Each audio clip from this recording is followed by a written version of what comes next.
Suatu ketika seorang guru SD bertanya pada murid-muridnya. Beliau bariskan anak berbanjar ke belakang dan sang guru mulai bertanya, "Apa yang kamu tahu tentang ibumu?"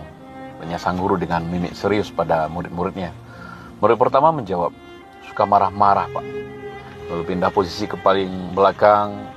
Kemudian dijawab lagi murid berikutnya, "Suka ngomel-ngomel kalau di rumah, Pak." Murid berikutnya menjawab, "Kalau ibu adalah inspirasiku." Murid berikutnya berujar, "Susah diungkapkan, Pak." Murid selanjutnya bilang, "Hanya memberi, tak harap kembali, Pak. Orang yang paling kuat, tidak bisa digantikan. Tanpamu aku bukan apa-apa, Ibu. Dia yang menyayangi tanpa batas. Ibuku adalah rumahku," ujar murid tersebut.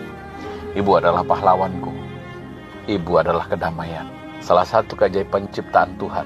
Murid berikutnya menjawab, "Orang yang sabar, doanya cepat dikabulkan. Dia orang yang paling hebat. Makanannya paling enak. Selalu mencuci pakaianku," ujar salah seorang murid. "Selalu mengantarkanku ke sekolah." Dan sampailah pada murid yang terakhir, diajukan pertanyaan yang sama, "Apa yang kamu tahu tentang ibumu, Nak?" tanya sang guru. Lalu dia terdiam sejenak. Kepalanya tertunduk dan berujar, "Ibuku adalah hidupku, Pak," jawabnya dengan air mata berlinang. Yang diketahui bahwa ternyata ibunya sudah tiada. Seraya memeluk sang murid yang terakhir, lalu sang guru berujar, "Anak-anakku, tahukah kalian bahwa melahirkan anak itu teramatlah sakit? Namun ada yang lebih menyakitkan dari melahirkan kalian, Nak. Saat sang anak membentak ibunya."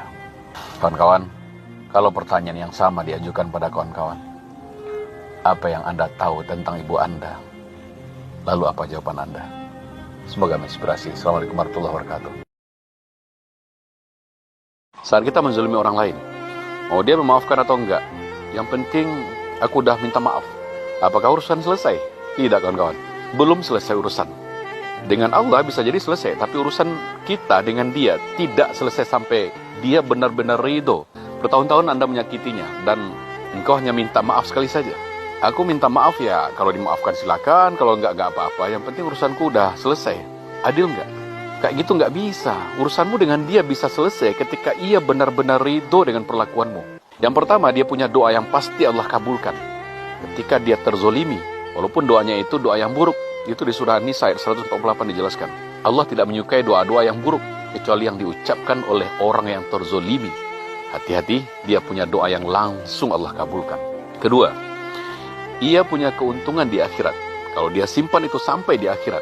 Orang-orang yang terzolimi akan mengambil pahala orang-orang yang menzoliminya.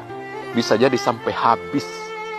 Ketika sudah habis, orang yang terzolimi ini akan mentransfer dosanya ke orang yang menzoliminya. Ya kawan-kawan, kalau hari ini Anda sedang dizolimi, jangan berkecil hati. Karena ada dua keuntungan yang sedang menanti. Dan wahai bagimu yang senang menzolimi orang lain, jangan jadi orang yang merugi di akhirat nanti. Semoga menginspirasi. Assalamualaikum warahmatullahi wabarakatuh. Ingin berteriak? Kenapa tidak? Berteriak saja. Namun pertanyaannya adalah, untuk apa Anda berteriak? Apa karena bahwa Anda terlalu lelah memikul beban hidup selama ini? Atau apakah Anda merasa bahwa Tuhan tidak adil dalam hidup Anda?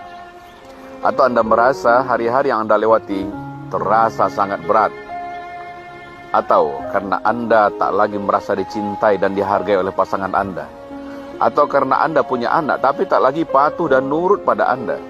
Atau saat ini dada Anda terasa sesak karena dililit hutang piutang? Berteriak sekeras-kerasnya hanya bisa mengobati luka Anda sementara. Namun berupaya mendekati dan merayu Sang Maha Sutradara kehidupan ini, maka Anda akan menemukan jalan keluar dari setiap permasalahan Anda. Apakah menurut Anda Siti Hajar berlari-lari kecil dari Bukit Syafa ke Marwa adalah untuk mencari air agar bisa Nabi Ismail minum dan berhenti menangis? Tidak, kawan-kawan, tidak. Siti Hajar tidak mencari air, tapi ia sedang merayu sang pemilik air agar diberikan jalan keluar dari masalah yang sedang beliau hadapi. Maka kawan-kawan, yuk terus kita dekati pemilik solusi setiap masalah hidup ini. Merintih dan berkeluh kesahlah padanya di penghujung malam. Insya Allah solusi akan segera hadir menyelesaikan masalah Anda. Semoga menginspirasi. Assalamualaikum warahmatullahi wabarakatuh.